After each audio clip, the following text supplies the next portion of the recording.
Hello friends, welcome to another video. आज के video में मैं आपको दिखाऊंगी कि सभी NCERT 11th to 12th science, history, political science, economics जितनी भी इंपॉर्टेंट एनसीईआरटी होती है, जो इंपॉर्टेंट नहीं है वो मैं नहीं बताऊंगी, एंड कैसे क्या पढ़नी है वो भी सब आपको बताऊंगी। तो वीडियो के एंड तक बने रहना। एंड प्राइस कैसे परचेज करना है सभी मेरे पास जो है, इन सब का ही मैं रिव्यू आपको देने वाली हूँ। तो चलो स्टार्ट करते हैं। मैं आपको एक एक करके सारी बुक्स दिखाऊंगी। तो देखो, सबसे पहले तो मैंने इनको क्लास वाइज लगा रखा था, बट फिर मैंने यहाँ पे इनको डिवाइड किया है ऐसे, जैसे कि हिस्ट्री वाली कौन सी सब्जेक्ट है एंड पॉलिटिकल साइंस वाला, इस टाइप से मैंने अलग अलग इन सब चीज़ों को डिवाइड किया है ताकि आप लोगों को पता चले साइंस वाला कौन सा है।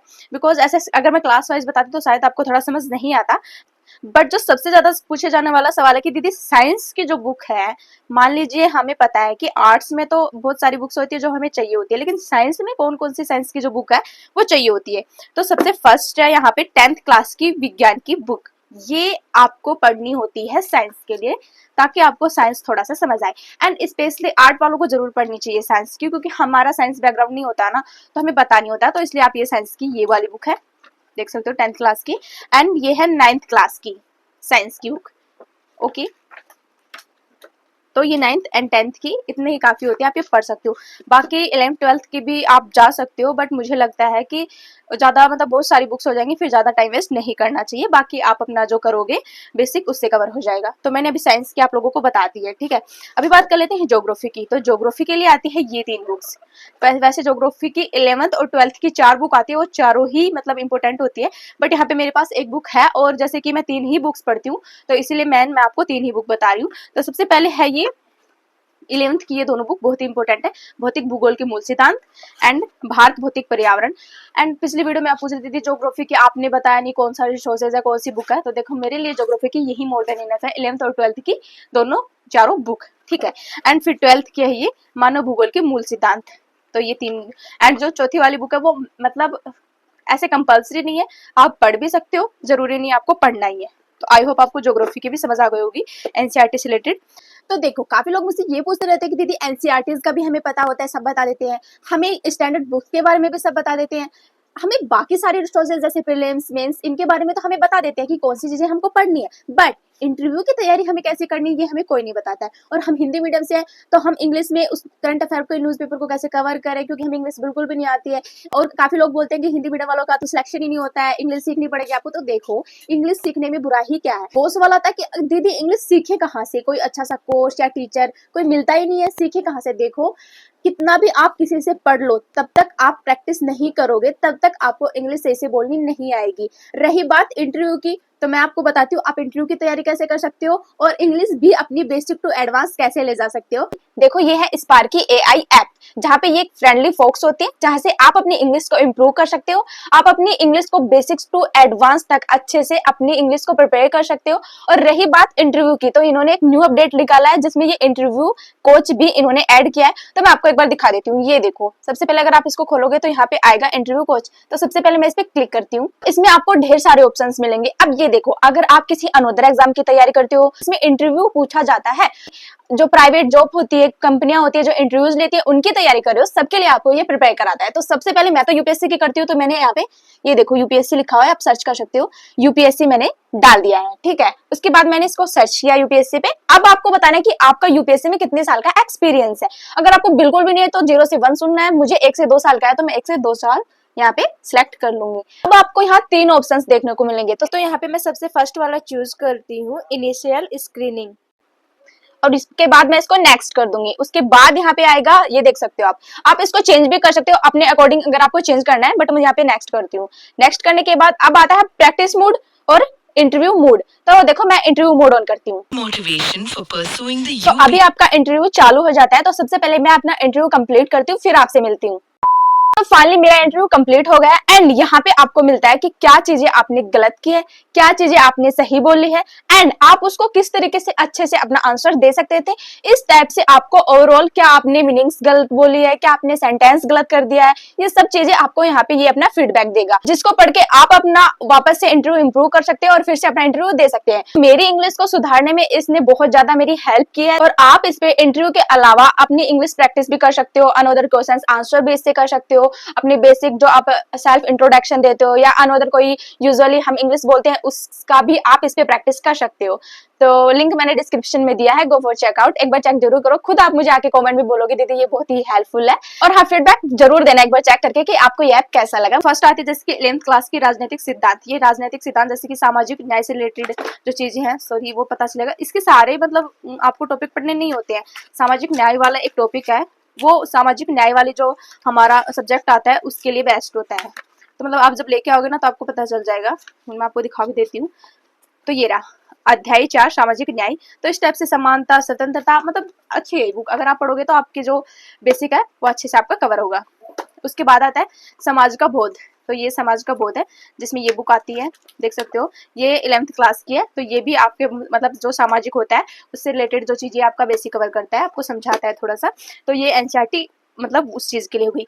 अब हम बात कर लेते हैं कि सामाजिक विज्ञान से रिलेटेड।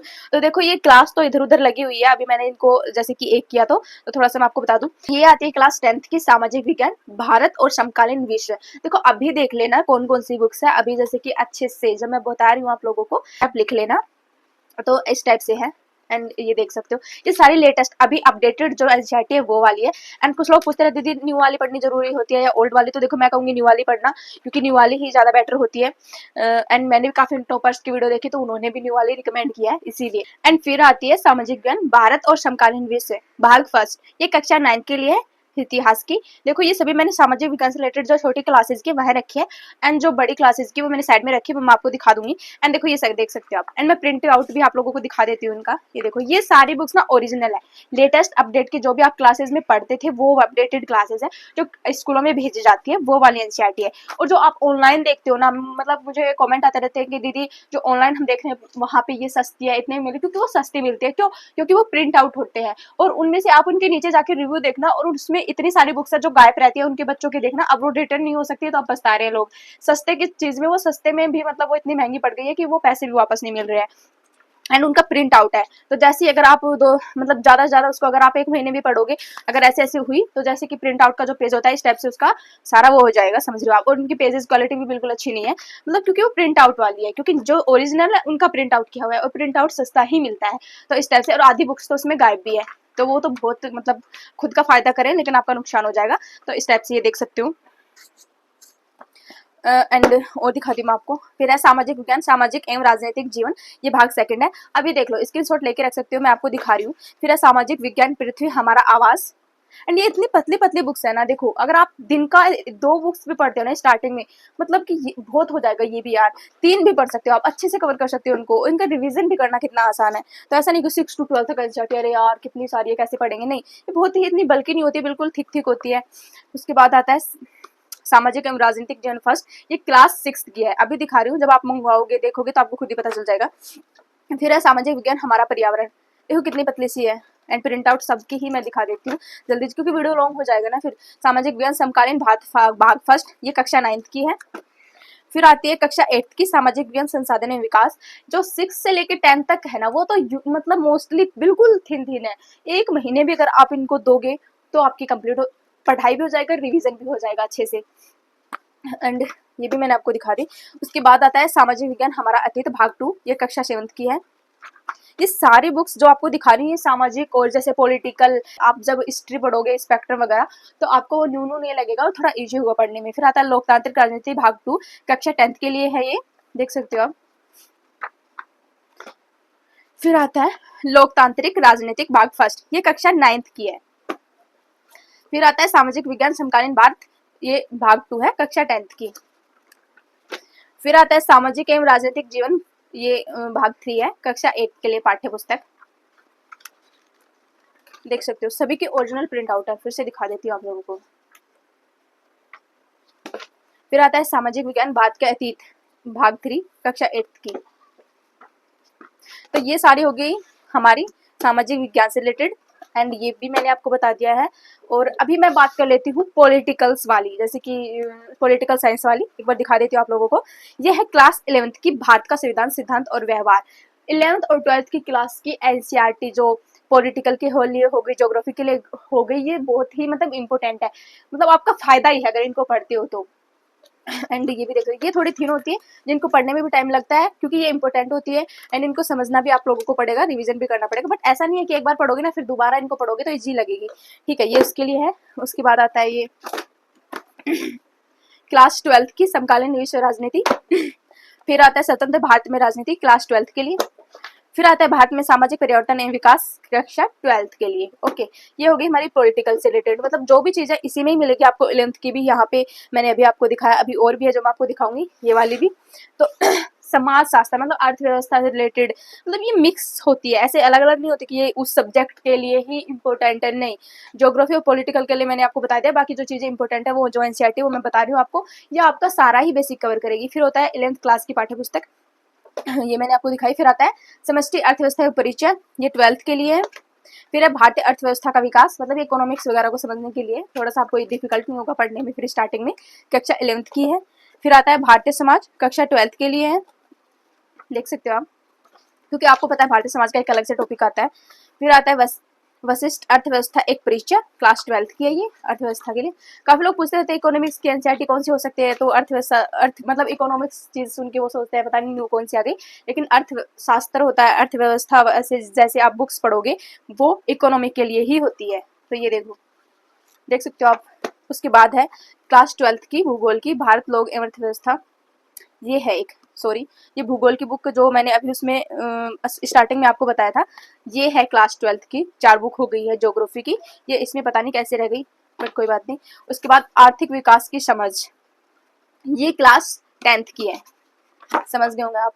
अभी मैं आपको एक बार दिखा देती हूँ ज्योग्राफी वाली मैं निकाल के, तो ये देखो, ये है, ये वाली, ये वाली, ये वाली, ये 4 बुक है ज्योग्राफी की, देख सकते हो। फर्स्ट 11th की, फिर 11th की ये वाली भारत भौतिक पर्यावरण, फिर भारत लोग अर्थव्यवस्था, फिर आता है मानव भूगोल के मूल सिद्धांत 12th की। ये आपकी ज्योग्राफी के रिसोर्सेज भी है, बेसिक भी कवर करेंगे और वैसे एनसीईआरटी भी आपको पढ़नी, मतलब ये तो आपको लेनी ही लेनी है, इंपॉर्टेंट है। जो मतलब ज्योग्राफी की बुक्स आपको जो मतलब नहीं सिखाएगी जितना आपको ये सिखाएगी, एंड क्वेश्चंस भी इन्हीं से डायरेक्ट आते हैं। उसके बाद मैं अब बात करते हैं हिस्ट्री की, तो एक बार मैं इनको साइड रख देती हूँ क्योंकि अभी तो बस हिस्ट्री की बुक्स ही बची है, मैंने सारी आपको दिखा दी है हिस्ट्री की। तो हिस्ट्री की ये सारी बुक्स अभी आपको दिखाती हूँ। मध्यकालीन भारत 11वीं कक्षा के लिए इतिहास की पाठ्य पुस्तक, ये मैंने आपको बुक्स में भी दिखाई क्योंकि ये मुझे पढ़ने ये इंपॉर्टेंट होती है अगर आपको हिस्ट्री अच्छे से समझनी है, क्योंकि हिस्ट्री देखो स्पेक्ट्रम बहुत बल्कि होती है, बाकी सारी बुक्स है मतलब इतना समझ नहीं आता है, तो उनको समझना तो एनसीईआरटी पढ़नी पड़ेगी, तो ये उसके लिए। फिर आता है आधुनिक भारत, कक्षा 12th की है ये थोड़ी बल्कि है क्योंकि ये इंपोर्टेंट भी है। फिर आता है प्राचीन भारत, कक्षा 11th के लिए, ये भारतीय कला का परिचय, ये जो हमारा आर्ट एंड कल्चर का एग्जाम होता है ना, मतलब फर्स्ट पेपर में जो आता है उसमें मतलब 2 से 3 क्वेश्चन पूछे जाते हैं, तो उसके लिए ये बुक, ये एनसीईआरटी, इससे क्वेश्चन आते हैं। अगर आप उसको अच्छे से समझ लिया ना, आपको अगर समझ आ गई तो वो क्वेश्चन आप इजीली कर सकते हो। उसके बाद आता है भारतीय कला का परिचय भाग 2, कक्षा 12th की है ये। फिर आता है विश्व इतिहास के कुछ विषय, 11th क्लास की है ये। फिर आता है भारतीय इतिहास के कुछ विषय, भाग 1 क्लास 12th की है ये। फिर आता है भारतीय इतिहास के कुछ विषय, भाग 2 कक्षा 12th की। फिर आता है कक्षा 12th की भारतीय इतिहास के कुछ विषय, ये ज्यादातर क्लास 11th 12th की थी। अब आता है 6 की हमारे अतीत सामाजिक विज्ञान, क्लास 6 के लिए इतिहास की है ये भी। तो आई होप आप समझ गए, ये हिस्ट्री वगैरह की जो भी चीजें थी मैंने सभी आपको बता दी। मतलब फिर भी अगर डाउट हो कि दीदी नहीं समझ आए तो फिर से मैं वीडियो बना दूंगी किस टाइप से बनाना, लेकिन अभी जो मुझे पता है कि आप लोगों को समझ आ गया होगा क्योंकि इतनी ही चीजें दिखानी होती है, मैंने क्वालिटी आप लोगों को दिखा दी है, आप इनके जो नाम्स वगैरह है, कवर वगैरह सब आपको दिखा दिए, कौन सी क्लास की कौन सी चीज, कौन सी जो बुक्स है वो इंपॉर्टेंट है वो दिखा दी है मैंने, अर्थव्यवस्था की अलग से दिखाई है, पॉलिटिकल की अलग से, ज्योग्राफी की अलग से, इस टाइप से सभी हिस्ट्री की अलग से दिखा दी है मैंने आप लोगों को। आई होप आपका डाउट क्लियर हो गया होगा। सो मतलब एंड इन सभी का अगर आप परचेज करना चाहते हो एंड प्राइस उसमें ही आपको मिल जाएगा, और नीचे मैंने लिंक दिया है वहां पे से जाके आप एनसीईआरटी सर्च करना, आपको वहां पे मिल भी जाएगी एनसीईआरटी। उस वेबसाइट से अगर आप मंगवाओगे, वो मेरी वेबसाइट से जो मेरे पास एनसीईआरटी है, आप अनोदर बुक्स या टेस्ट सीरीज या कोई भी नोट्स वगैरह हिंदी साहित्य के नोट्स आप वहां से मंगवा सकते हो, सब आपको ओरिजिनल मिलेंगे। तो वहाँ पे अगर आप क्लिक करोगे तो आपको एनसीईआरटी दिख जाएगी, तो आपको प्राइस भी दिख जाएगा। अगर नहीं दिख रहे तो वहाँ पे सर्च का ऑप्शन आता है, वहां से आप सर्च करके भी देख सकते हो कि कहाँ पे क्या है, तो वहां से आप इनको परचेज कर सकते हो। तो आई होप आप लोगों को समझ आ गया होगा। Thank you for watching my video, and कोई डाउट है तो आप कमेंट कर देना, मैं आपको रिप्लाई कर दूंगी। So bye bye, like and subscribe जरूर करके जाना।